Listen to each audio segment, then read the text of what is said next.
Chapter 214 to 215.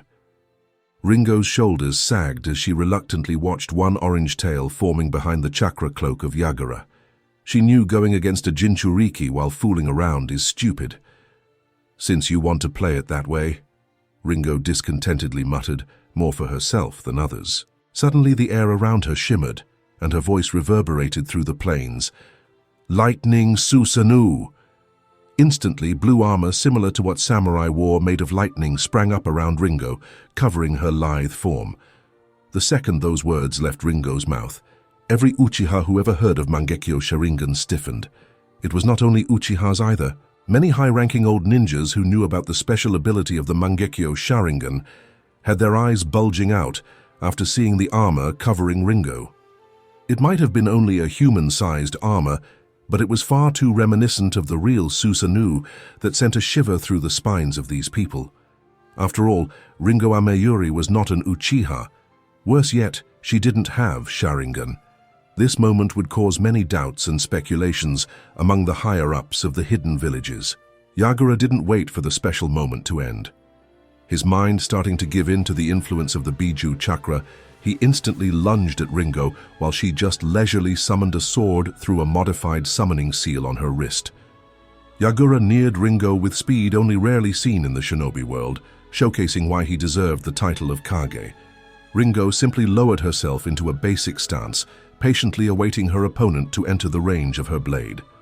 No threats or useless banter was exchanged, as it was quite pointless at the second Yagura started using Biju chakra. Now was the time for power to do the talks. Ringo's sword and Yagura's staff met. But instead of the expected struggle of strength, Yagura's weapon was pushed back by an invisible force upon the clash, throwing his arms a bit off and disrupting his balance. "Oomph!" Ringo huffed in surprise, as the strength she had to put into that single clash was far more than she expected. Damn, the kid indeed do pack a punch. She frowned, unhappy with the performance of the sword she was holding.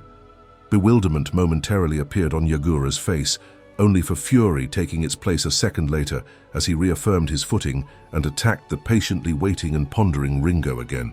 Violent clashes resounded through the plain, leaving many cracks and small craters on the ground, as both combatants had extremely enhanced strength, either due to a Biju cloak or a full-body elemental chakra armor. Every time the two ninjas clashed, Yagura was pushed back by an invisible force, while Ringo's frown was increasing. Suddenly, after 50 or so exchanges, Ringo's sword cracked when Yagura's staff smashed into it. Yagura's hands were yet again thrown off their intended course, pushing his body backward, which gave Ringo the necessary time to do something she did for the first time in their duel. She lifted her left foot and strongly kicked Yagura's gut, sending his body crashing a few hundred meters away while bouncing numerous times off from the ground. As Yagura was no longer an immediate concern, Ringo set her eyes on the now cracked blade of her experimental sword and wryly sighed. "It's not really what I expected. I wanted our Chunin to have at least a chance against a Jinchuriki with it, but the amount of power I have to exert to not be blown away in a clash is not something an average Chunin possesses. Not to mention, it couldn't really withstand even 50 clashes with Yagura. Nope, this one is clearly a failure." She let the sword go with disappointment, showing on her face, just as the blade finally succumbed to the crack and splintered into many pieces. Ringo, however, was totally oblivious to the fact that a normal non-chakra metal blade withstanding 50 clashes with a Jinchuriki was abnormal, or that expecting a Chunin to be able to put up a fight against a Jinchuriki was madness in itself, no matter what tools he had. No. Ringo's experimental sword was something extremely useful. As a weapon that could imbalance opponent upon each clash was something groundbreaking in the fights between more evenly matched opponents, and could give the user an incredible advantage in the form of an opening. After all, the sword managed to make even a Jinchuriki imbalanced. Alas, in Ringo's eyes, it was simply not good enough, while leaders of various villages could only drool as they watched the effects of the sword, many making a note to discuss potential sales with Ringo after the fight. Ringo yet again made use of her summoning seals on her wrists, and 4 daggers appeared in her hands. She leisurely threw one a few feet in front of her, and one on either side of her, before taking a step back just in time to avoid a punch from enraged Yagura, who now sported two tails and hatefully growled at her. Curiously lifting her eyebrow, Ringo threw the last dagger near her feet and watched the effect as a seal appeared in the place in between the four daggers, the same place where Yagura was currently standing. Yagura wanted to throw himself back at Ringo and continue his onslaught. He was now completely assured that leaving the woman time to make plans and prepare would be foolish. He had to push her and force her to make mistakes before capitalizing on them. He still held the edge in physical power and, from what he saw, speed. Although he wouldn't put it past his opponent to downplay her real speed, she was a lightning user, and Yagura was not stupid enough to not figure out she was most likely much faster than him once she actually decided to go all out. No, he had to use her playful approach towards their battle and score a solid hit. There was a bit of a problem, however. The air around him stiffened and he was unable to move as a massive pressure landed on his shoulders. Yagura instantly noticed the seal under him, and then he noticed the four daggers on the ground that clearly anchored the seal. What the heck is with this woman? How many chakra weapons with special effects does she have? Did nobody bother to tell her that they are supposed to be rare? Yagura mentally grumbled while using his chakra cloak to force himself free from the seal. Ringo critically watched as the restriction seal created by her four experimental daggers slowly but surely gave out as Yagura's body started to regain its mobility. Sighing, she took out a pink rubber duck from her wrist seal before casually throwing it at the still mostly immobilized Yagura. The entire plane suddenly quieted down as the spectators watched in muted bewilderment when the duck impacted Yagura's forehead and harmlessly bounced off, only causing his head to whip back, creating an awkward situation. Yagura's eyes stared upward with utter lack of comprehension of what just happened. Shame started to rise inside of him. So, she is not satisfied with using her weird weapons. Now she is even throwing toys at me. Yagura ever so slowly lowered his gaze back onto the amused Ringo, who watched him with almost a clinical degree of scrutiny. He had had enough. Clearly, two tails of his bijou cloak simply won't cut it. It was time to go all out, and then he froze. "How?" Yagura frantically screamed as he noticed that he was no longer clad in his chakra cloak. Ringo watched the spectacle in satisfaction. "Aha! My anti-Jinchuriki ducky worked. His connection with the bijou was cut and the chakra cloak dissipated," she giddily noted. Ringo's merry mood didn't last long as Yagura's expression set itself in a cold facade. "I've had enough," he stated, his tone betraying the degree of rage he was feeling. And then, red. Ungodly waves after waves of chakra sprang up from Yagura, pressing on the land around as earthquakes shook the plains. Strong winds swept the surroundings with extreme pressure, making Ringo slightly bend her knees in order to withstand it. Orange chakra seeped from Yagura, expanding and slowly starting solidifying, gaining grayish color.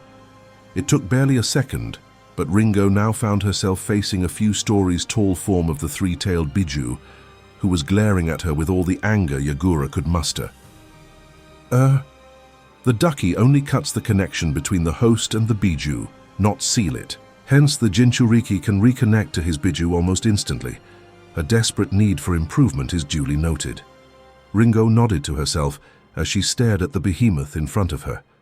While the whole world gaped at Ringo's ducky's ability to cancel the bijou cloak, she took out her two chakra metal blades and promptly covered them in her lightning Susanoo cloaking.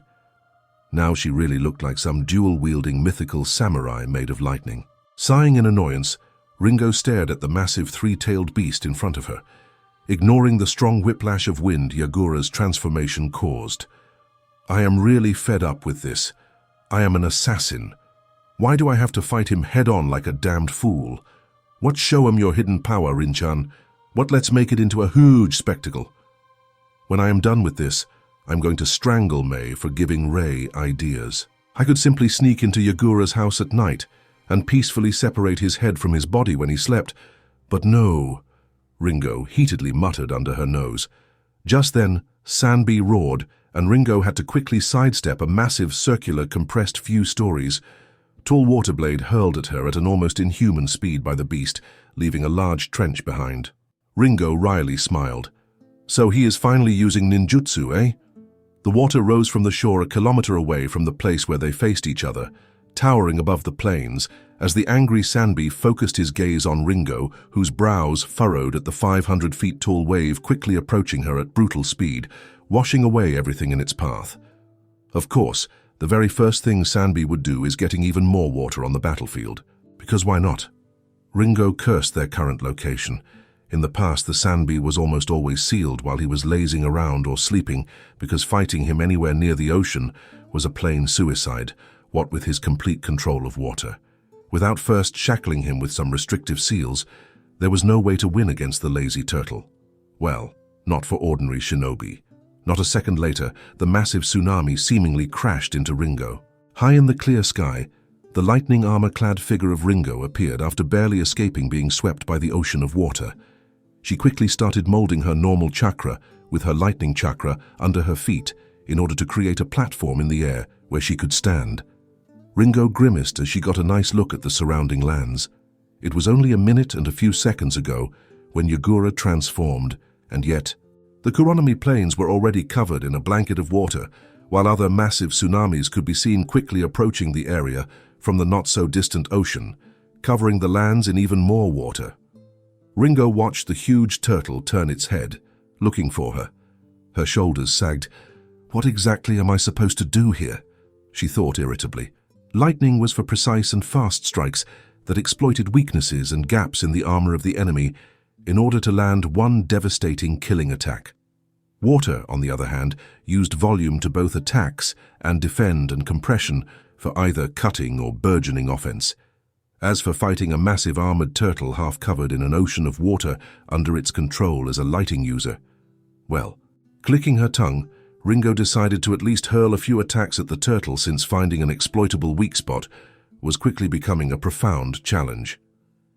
Guess there is really no other way than trying out what does and what doesn't work. It won't be a long time before the Sanbi discovers my position anyway. Raising her right blade above her head and gathering her lighting chakra on it, the air around Ringo started quickly cracking and chirping as more and more lightning appeared, concentrating and condensing on the blade, which was quickly getting superheated. Ringo waited and gathered, compressed, concentrated more and more lightning chakra on the blade until it was one bright blue beacon visible for kilometers, causing Sanbi to finally notice it. Unfortunately for the beast, with Ringo's proficiency in lightning chakra, the whole process took only 2 seconds. One bright flash of blue, with an ear-shattering chirping shriek of lightning deafening the world, and Ringo almost lazily swung her right blade downwards in a wide arc, aimed straight at Sanbi. The world watched as the blue lightning beam crashed in the massive three-tailed beast's carapace in a flash.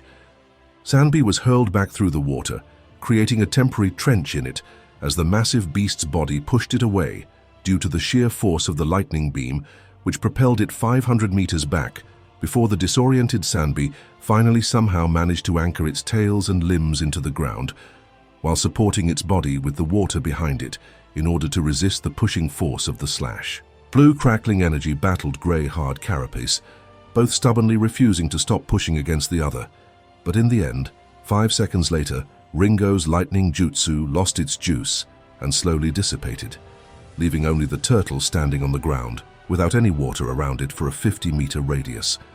Only thin water vapor remained, as the lightning jutsu vaporized all the water in the said range. Slowly, the walls of water around the beast where the lightning jutsu didn't reach started to crash down, again submerging half of the Sanbi under the water surface. Ringo watched from the sky, scowling. The beast was completely uninjured. Sure, she managed to push it back, but the armor stopped her attack from doing literally anything to Sanbi. This is such a drag. How am I supposed to injure it? It's not like I can just bypass the carapace. Ringo tilted her head while her eyes narrowed as if a light bulb turned on in her head. Oh, maybe. Before she managed to finish that thought, however, a compressed house-sized ball of water crashed into her at almost the speed of sound, hurling her through the sky. Stopping herself some 100 or so meters away from her previous location, Ringo cursed. Son of a turtle. She steadied herself before having to jump to the left, to avoid yet another house-sized water bullet, courtesy of Sanbi. She had only a second to notice how the beast was now sending a water bullet after a water bullet at her, covering the entire horizon with them. Water bullets speeding at her in numbers, as if shot from a machine gun, and Ringo furiously slashing them in half, with arcs of lightning escaping her swords upon each slash. Both Sanbi and Ringo were locked in a standstill, around 100 meters from each other, relentlessly attacking, one trying to keep other away and shoot her down from the sky into the ocean of water under her, while the other tried to get closer without having to approach the water under the control of her opponent too much. The hail of water bullets suddenly ceased, making even Ringo surprised, causing her to stop for a second before she realized the water under her started to move, as tendrils as thick as KasiCair towers started to quickly advance towards her. Shit!